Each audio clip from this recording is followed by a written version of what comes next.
Righty-ho. So, what we'd like is a suggestion, please, of the title for the story for them to tell. But we're not going to get one, obviously. In Leamington Spa. Go herding in Leamington Spa. Goat herding. Oh, goat herding in Leamington Spa. Goats, it's because I have some fascination for the audiences here, I don't know why. Goat herding in Leamington Spa. Leamington Spa is a town in the sort of west of England. Ron? I'm not going to use it, it doesn't matter. No, okay. You're on your own as far as goats are concerned. You have to wear that out for yourself. Leamington Square, is that it? So I'll buzz when we go on to the next author. Away you go now. Superman was trapped on the planet Pluto with a goat. What good are you, said Superman. You're only a goat. How can you help me get out of this? I've been weakened by kryptonite. I need something stronger than a goat. Sorry, said the goat. Oh. So you think you're a goat? It was quite obvious to me that this man thought he was a penis.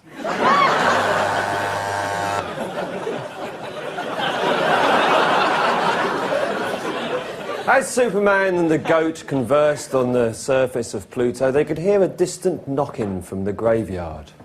It was time to bring Granny up again. The premature burial that had haunted the family over the generations had come back to haunt them. Whenever they buried a member of the family, they put a packet of Ritz crackers in there and a telephone just to keep them going, but... I was going to get out of bed, but I couldn't make up my mind whether to or not. Then I realized that Bianca Jagger, Jules Olitsky, and Bobby Rauschenberg were coming round. Hi, Andy. Hi, Bobby. Hi, Bianca. Hi, Jules. I said. I made them a cup of coffee. Thank you very much. Very good.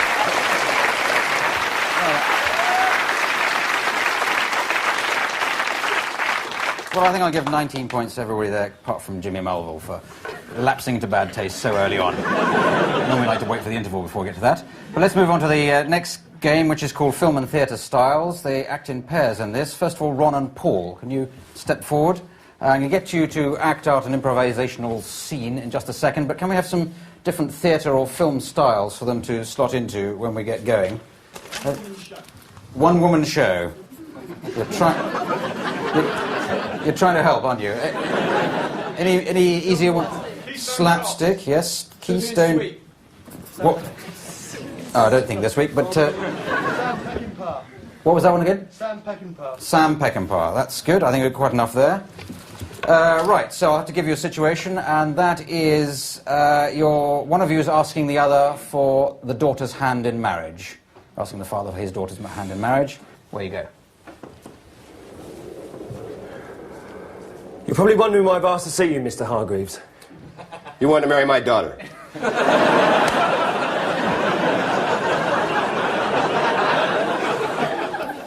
Did the bridegroom suit give it away then? I'll tell the priest and the I organist. think you're an idiot. Why am I an idiot?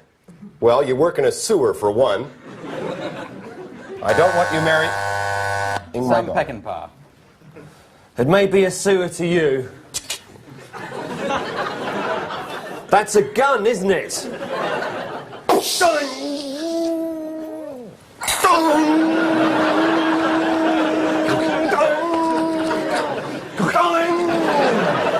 Missed!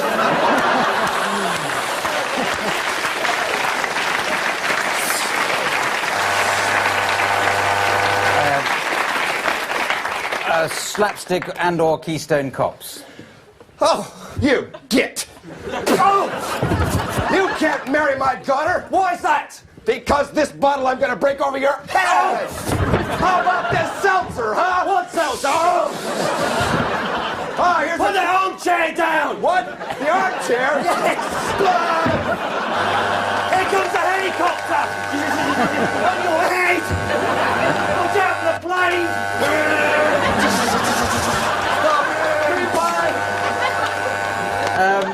Let's cool it down with a one-woman show. That's very good. Well done. Thank you. That immensely. That was You see, you can't marry my daughter because I'm going to marry her after I have the sex change. And could we end on a sort of coming soon style trailer? You know what you're in for when you marry my daughter? Let me tell you right now. Big stars, big time, big action. Shocks, thrills, Yes, and then you'll get into bed with her. romance, Of a sort. the sort I like. And thank you very much. Thank you. Finish. Well, I think that's about the most energetic one we've ever had. So 7 points each. So now we go on to John and Jimmy. Another bit of improvisation from you two. I'll give you your scene in a minute. And some more styles, please. Nativity play. Music hall. Nativity play. Marx Brothers. Pantomime, yes. Come dancing. I suppose that's a style rather than an instruction. Now, anything else? Charlie Chaplin. Sorry? Charlie Chaplin. Medieval mystery play. That's good. That's good. Thanks. Yeah. Okay, I think that's a good selection there. But let's see if it is. You two are two people planning a bank robbery or a bank raid. So can you do that? And away you go. Okay, so, He's forgotten something, mate. what, I've forgotten to bring my train. No. We only talk about bank robberies on a Thursday, and what's the day today? No, I'm only joking. Yeah, so, what we want to do... Yeah. What we want to do... Well, I thought I'd be the wheels. Nah, look. I'm a bit surrealist. I thought I'd be wheels. Music hall. Right, all right then. Okay then. Where's the bank? Where's the bank? Where's the bank? Where's the bank? Where's the bank? Where's the bank? Where's the bank? Where's the bank? Where's the bank? Where's the bank? Where's the bank? Where's the bank? We're going in the bank. We're going in the bank. We're going in the bank. We're going the bank. Yeah, where's the money? Well, I'll just break up now for that. We're going to the bank. Where's the bank? I said, there's money. Where's the money? There's money on the table. Yeah, we should go there. Sid Field told me that one. It's really funny. No, but even better one than that. Medieval mystery play. What faith I cannot make no hope, or move until this cord doth break. Hey up, where's bank? I don't know where bank. No bank can I find and swake. I will the mill maker go to meet, and there I will talk to him. Oh.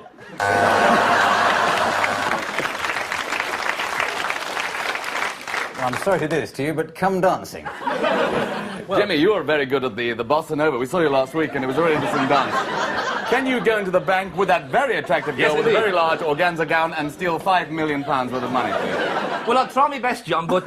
He's a very funny man. Anyway, off you go. He's a great man, too, and I'm a bland bastard, but that doesn't matter. On you go. And how about ending on nativity? The baby Jesus went along. The baby Jesus took. I'll bring gold fingers. No, you think. Thank you very much. Thank you. Well, I think because it's decimal scoring this week, I'll give 6.3 to both of you on that one. Now we get a round of interviews, pairing up, first of all, Ron and John. So if you'd like to come forward, Ron and John, and collect your stools, which you're going to be sitting on. What we want is Ron is going to be interviewing John, but John is going to be playing a character, a mythological or historical character, a famous person from the Bible or history. Can somebody suggest somebody like that? Hercules. I've got Neptune and Hercules. Can you give a choice on that, John? Neptune sounds good, doesn't it? Neptune. So could you be... does it sound good? Could you be interviewing him for a literary magazine, Ron? All right. Okay, and away you go. Neptune, god of the sea, I'm so happy to have you here. I'm going to throw... You've worked with some great people in your time. I'm just going to throw a few names at you, and you just riff on them for me, all right? Okay. All right. Apollo. Well, the great thing about Apollo is he's a really funny guy. I remember I was down at the bottom of the sea once, and I was with a couple of seahorses, really funny seahorses. They got drinking vodka for a bit, and they got really lashed. Then they made love to about 15 mermaids. It's really funny.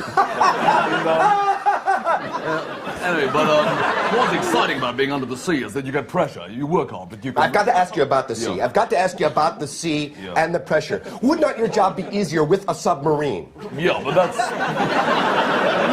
that's basically for people who don't really go for it. You know, what I like about going underwater, holding my breath for months on end. How did you feel? Great, masculine thing to do. How did you feel when Caligula, the Roman Emperor Caligula, Yeah. attacked the sea and took the treasure back? How did you feel? Did you feel violated? No, I just felt like a bit of an arsehole sitting there with a pointy hat on, but apart from that... Nothing really sort of got to me, because I was down there with a lovely girl, Annabelle. She's marvelous. Oh, Annabelle. She makes Annabelle. wonderful lasagna. Okay, last question now, please. Now, I must say to you, you're featured in so many stories. Cosmopolitan. Yes, so many stories. Yeah.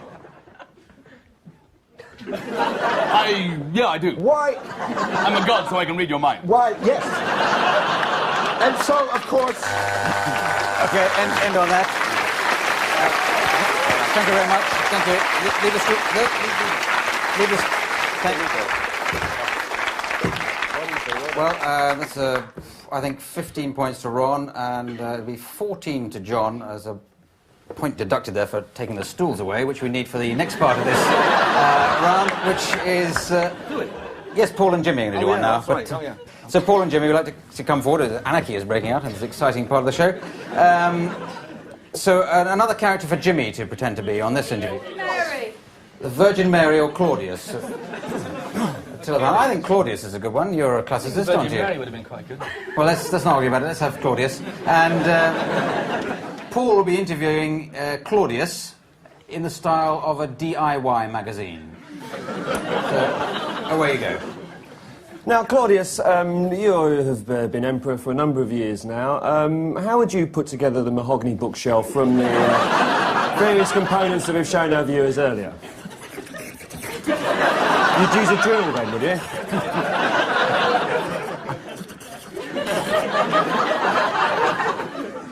I don't know. Well, would you... Well, I mean, there's a lot of people. I mean, Julius Caesar, I think, preferred mahogany. Don't mention Julius Caesar. OK.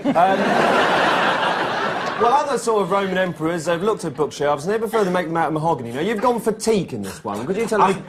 I love teak.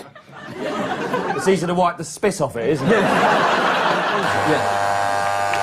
Thank you very much.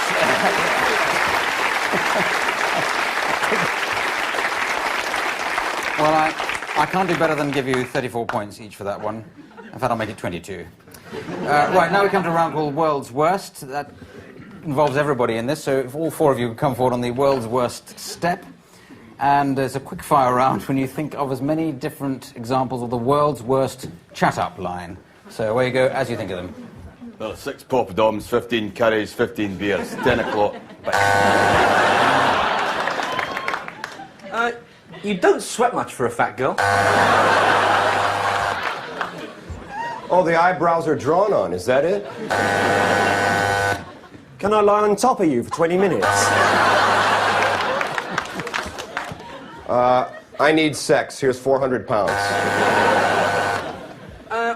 Actually, it was a quite interesting operation. What they do is they drill here, and all the mucus comes out. Hello, my name's Cliff Richard. What I'd like to I just got out of prison. What about it? Have you got herpes? Do you want it? It stopped raining. Do you fancy nipping out to the car park for 20 minutes? You're weird. I don't know if you know the songs of Gordon Lightfoot. I found...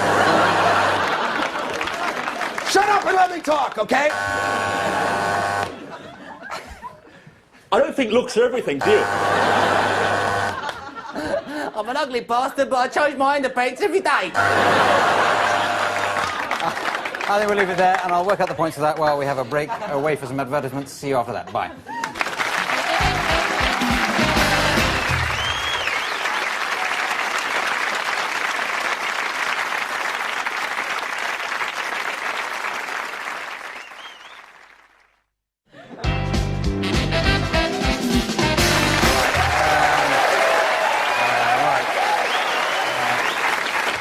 Right, I'll score 2.5 for everybody in that last game. Well, that one out, if you like. Now, the next game is called Props, and divide into pairs for this. Now, Paul and John, can I give you this item? You've got to come up with as many different ways of using it as a prop. And Jimmy and Ron, one for you down here. That's your one. So we're buzzed between the two groups. As many ways you can think of as possible, starting with John and Paul now. John Marriott charged. Commanding officer, Rogue's Drift. Well, Watson, I believe Moriarty is important. Doctor, I want you to have a look at my tongue.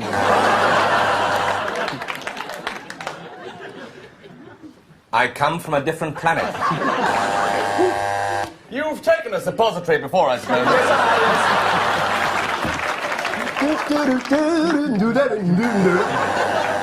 Well, I took it down the skateboard, right? I took it down the street and everything. I was trying to skate along. It was not moving nothing, right? Speak up, you want to do what? I want to take all of your money from you! But you don't know what I am, do you? I'm a lozenge holder. Can't see anything out of the periscope, Captain. We may have hit something up topside. You do a lot better with a tie pin. Yes, I'm an elk, and that man fell over me a second ago, knocking off one of my antlers here. Paul and I, we've been selling ice cream for 2 years, man. I'm telling you, you make a bloody fortune. It's much better than going to university. Doctor, about this nose job you gave me. Doctor, you still haven't said anything about my tongue. And the convenient carrying handle will be able to take Jimmy anywhere they want to take him. Okay, thank you very much. Let's end there. Thank you. Nice round of props.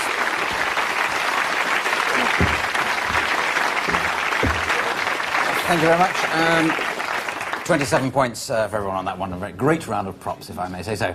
And now we move on to another game featuring Paul and Ron called Film Dubbing. If you'd like to come forward and see the monitor, the idea of this is there's a film from which the soundtrack has been removed. And Paul and Ron are going to provide a new soundtrack. And they've started now, so away you go. What the? Hey, what are you, deaf? Yes, I am deaf. Man. I am deaf, and I have come to see you because your time... Oh, that's great. I'm ready to die. I don't think you understand. This is it, the final moment of your life on Earth. In this bag, You mean in the bag? Yeah. In this bag, I have something that's going to give you the fright of your life. Oh, it's a fruitcake. Is that what it is? Boy. This is no ordinary fruitcake. This is the fruitcake of doom. Oh. Take a piece. Boy, it looks like the alien jumping out of my stomach here. Let's take... It's darn good stuff there. I like that. Oh man, I'm gonna blow chunks here in a second. Man, this is tasty though. Okay, there it is. Wow. Wait a minute, that's my car keys. How did they get in there? I don't know. Look at this. Look, a note from my wife. Come home early. Dinner's ready. I gotta go out. You see, that's there. Yeah.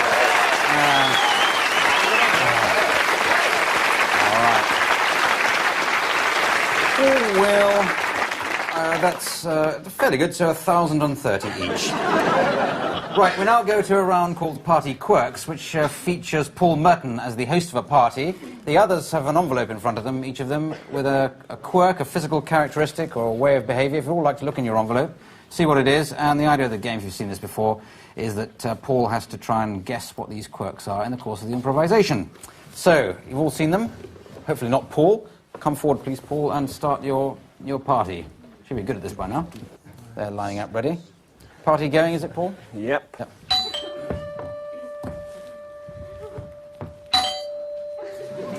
Hello? Hi. Hi, George. How are you? I'm fine. I'll have soda water, please. You'll have ties who would like it. I have to set up my chemistry set while I'm here. Will that be all right for the party? That's all right. What sort of a chemistry set are you going to set up? You're not going to do an experiment? Yes, I am. I have to. I'll just use... all I need is soda water and plutonium-235. That's all. The plutonium-235's next to the twiglets on the table. All right, put it in.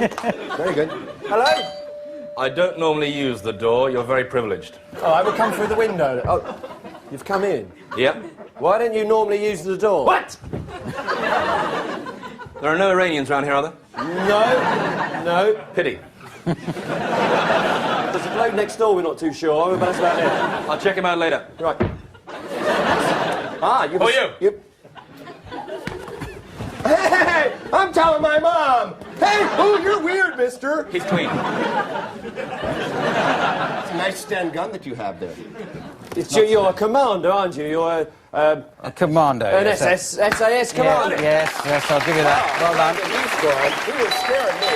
Yes. I'm gonna just let me get it. You're a bit of a precocious brat. Precocious brat, I think, does that, yes. Precocious brat? 9-year-old genius, we called him. But, 9-year-old genius. George. I think you've got some explaining to do, young man. It's Danny LaRue. Danny was very close. I spoke to you and Peter earlier on. Yeah. I made it quite clear that when I want you to use green dishcloths, I will tell you. When I want you to use the red ones with the green dogs on, I will also tell you. When I finish smoking 80,000 million cigarettes. Okay, then. That's fair enough.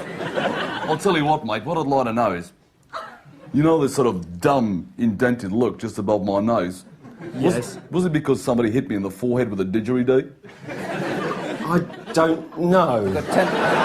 10 seconds to get this, You see my... Yeah. You see my hair? Yeah. The way it's kind of blonde and sort of annoyingly Glenn Hoddle. Yes. Sort of almost like somebody in an Australian soap opera. Oh, that's it. Well done. Phew.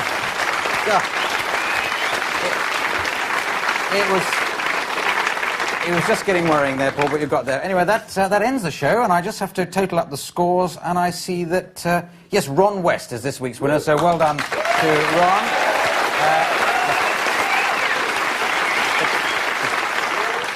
The prize for the winner is to read out the credits, the closing credits, in a style of my choosing. So, Ron, will you do it in the style of somebody on death row, a criminal on his way to electric chair? Just wait there for a second. I thank Ron West, Jimmy Marvel, Paul Merton, John Sessions, me, Clive Anderson, saying good night. Good night.